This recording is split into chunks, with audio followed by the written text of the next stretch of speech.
Hello everyone and welcome back to another video. In today's video we're going to be taking a look at a ranking which we haven't done in a very long time. It is an ELO ranking made by ETHERSSB. Their link will be down below because please go follow them. They make updates to this like every single week. It is very impressive. It's always getting updated, a lot of new information, just cool stuff to talk about. I wanted to take a look at this week's one though because it is pretty interesting. I think it gives a pretty good scope of the game. Plus we haven't done a ranking in a while, so we might as well throw another one in there. So go follow ETHERSSB. Their stuff will be down below.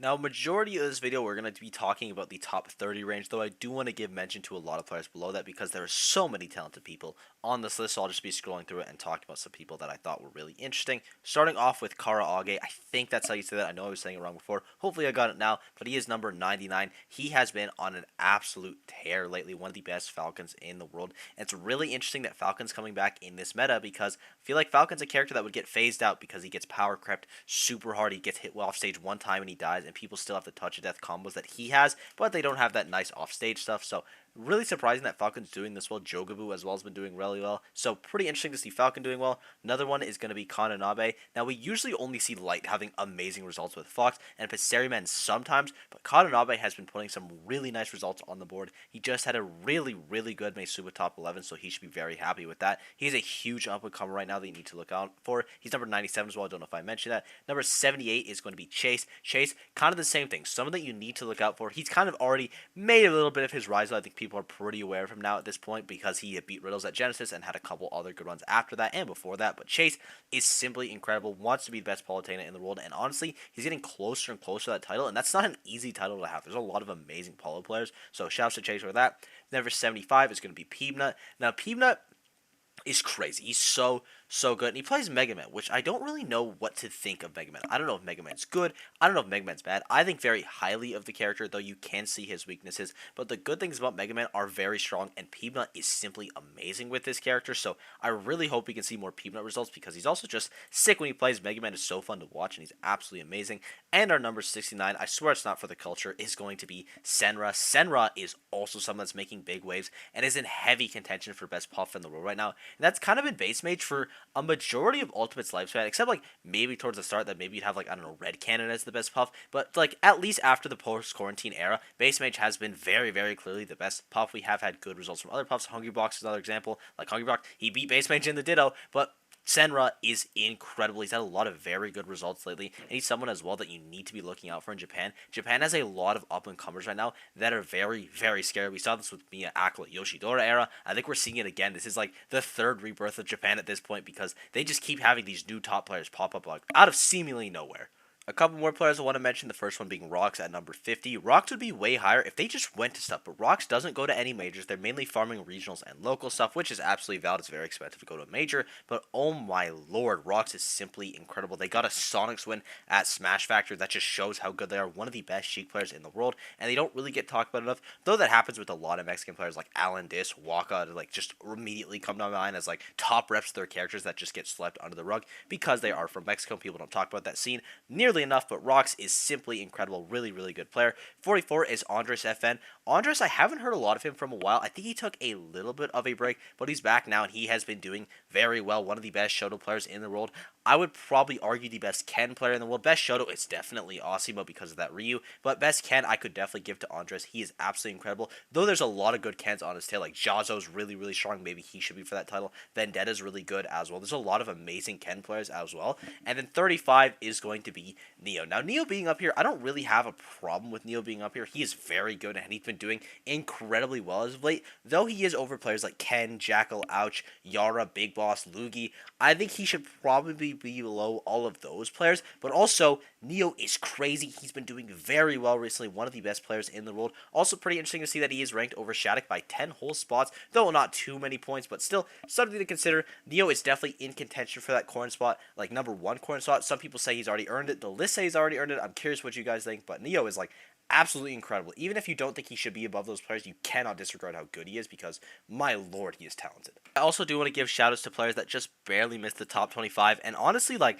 everyone up to, like, even, like, the 50 range has arguments for top 25, because everyone here is simply incredible. Some people are lacking the results, some people are lacking the attendance, maybe they don't have the highs, maybe they have a consistency issue that's just barely keeping them out, and like an ELO ranking is going to affect some people positively and some people negatively. I think Big D, it probably affects him negatively just because of his performances at regionals, because he usually doesn't do super great at regionals, though he does very well at majors, so that might be hurting him. Ken as well, it's definitely hurting because Ken shouldn't be 36, he should be higher. I'd honestly argue the same thing with Ouch and Jackal because they've been so consistent as of late. So those are a couple things to point out. I think all these players could have been top 25, but the level I'm playing Ultimate is so close right now. They don't really want to nitpick it, but I wanted to give mention of these players before we get on to the top 25.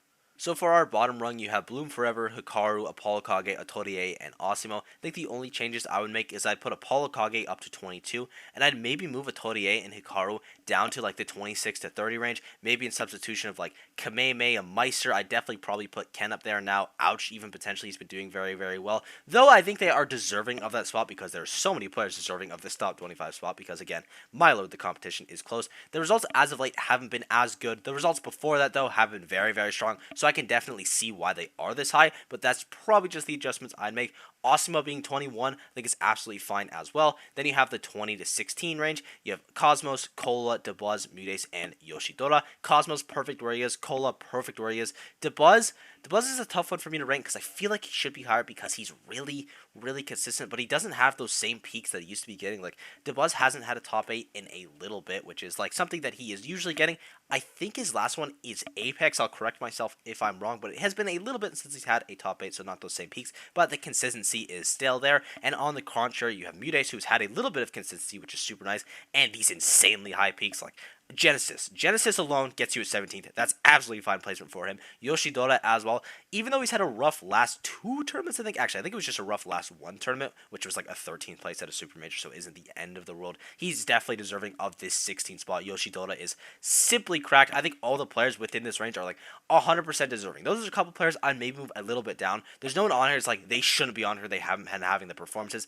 Everyone up to this point is really good, and it makes sense why they're placed here. Our 15 to 11 rung has Mia, Kurama, Zachary, Gluttony, and Onan. I think the only change I'd make for this one is moving Yoshidora and Zachary, because I think all of these players are in contention for top 10 in the world right now. Kurama, incredibly consistent. His only real bad performance is like Genesis, and one of his losses was Sonic, so it isn't even that bad. Gluttony, incredibly consistent. Onan, though his consistency hasn't been quite there the past couple tournaments, his peaks are insane, and we know that he can do it again. Like, my lord LSI, Let's Make Moves Miami, obviously when he started doing really well, SmashCon, Gommel, like, Onan is an incredible player. I think he's definitely deserving of that 11 spot. Same thing with Kurama at 14. Very good. His results have been crazy as well. Another really good LSI performance. We already talked about Gluto's consistency. And Zachary has been a little bit inconsistent, but also he got 3rd at a super major with Pitt. So if you want to say he's top 15 in the world, I think that's completely valid. Same thing with Mia, a little bit inconsistent, but he just won a super major. That guy is simply incredible. And I think we probably will see him moving into the top 10 very shortly because Mia is insane. Now we finally have our top 10 with Shootone, Sonics, Proto, Riddles, T, Light, Tweak, Aquila, Spargo, and Leo. Starting off with what I would have as my current top 10. I think this top 5 is just fine. I'd maybe switch Spargo, Aquila, Tweak in some order, but this is like pretty much correct. You have Light as 5, that's true. You have Leo as first, that's true.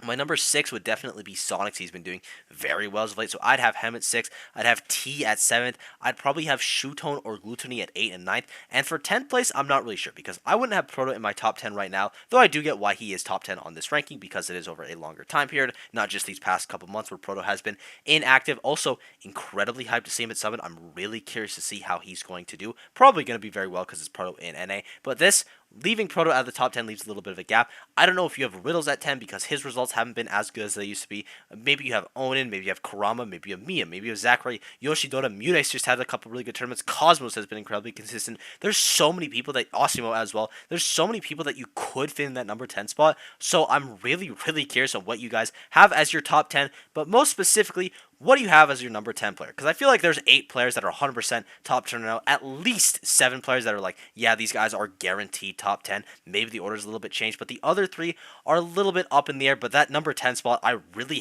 have no clue. Really quickly though, I do want to look at the ELO itself because we haven't really talked about it that much in this video, but the TLDR of it is these players are incredibly close. You have Bloom at 2296 and Shoe Tone at 2397. That is 101 points from 10 to 25. That is insane how close level of play is. You have a Karu to Osimo, which is 4 points or 4 players, and they're within 3 points of each other. Even in the top 10, you have T and Riddles tied for 6th and 7th place. You have Proto 1 point behind them. Also, didn't really talk about Riddles a lot in this video. I think his placement is absolutely fine because even though he's had a couple rough performances recently, he still got top 8 at Let's Make Big Moves. He still won Frosty Fausting. He still had a bunch of good performances even before those events. Riddles being here is absolutely fine. He's an amazing player. But then you have our top 5, and then you have a little bit of a gap for Light to be ahead there by T. And then there's a pretty big jump that's 55 points for Tweak to be in 4th. Makes sense. There's a clear top 4 right now. Then there's even more of a jump. You have like, I don't know, sorry, I took way too long to do the quick math, but it is 37 points for Aquila. Then you have a 10-point difference between Spargo and Aquila, who are very, very close right now. It's very hard to decide. Again,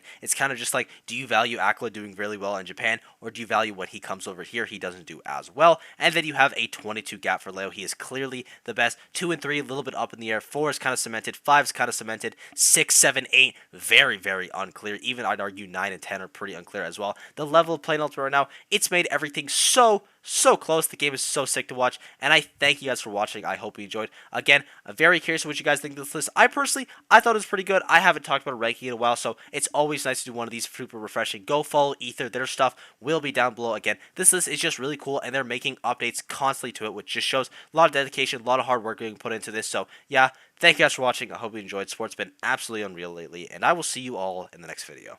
Bye-bye.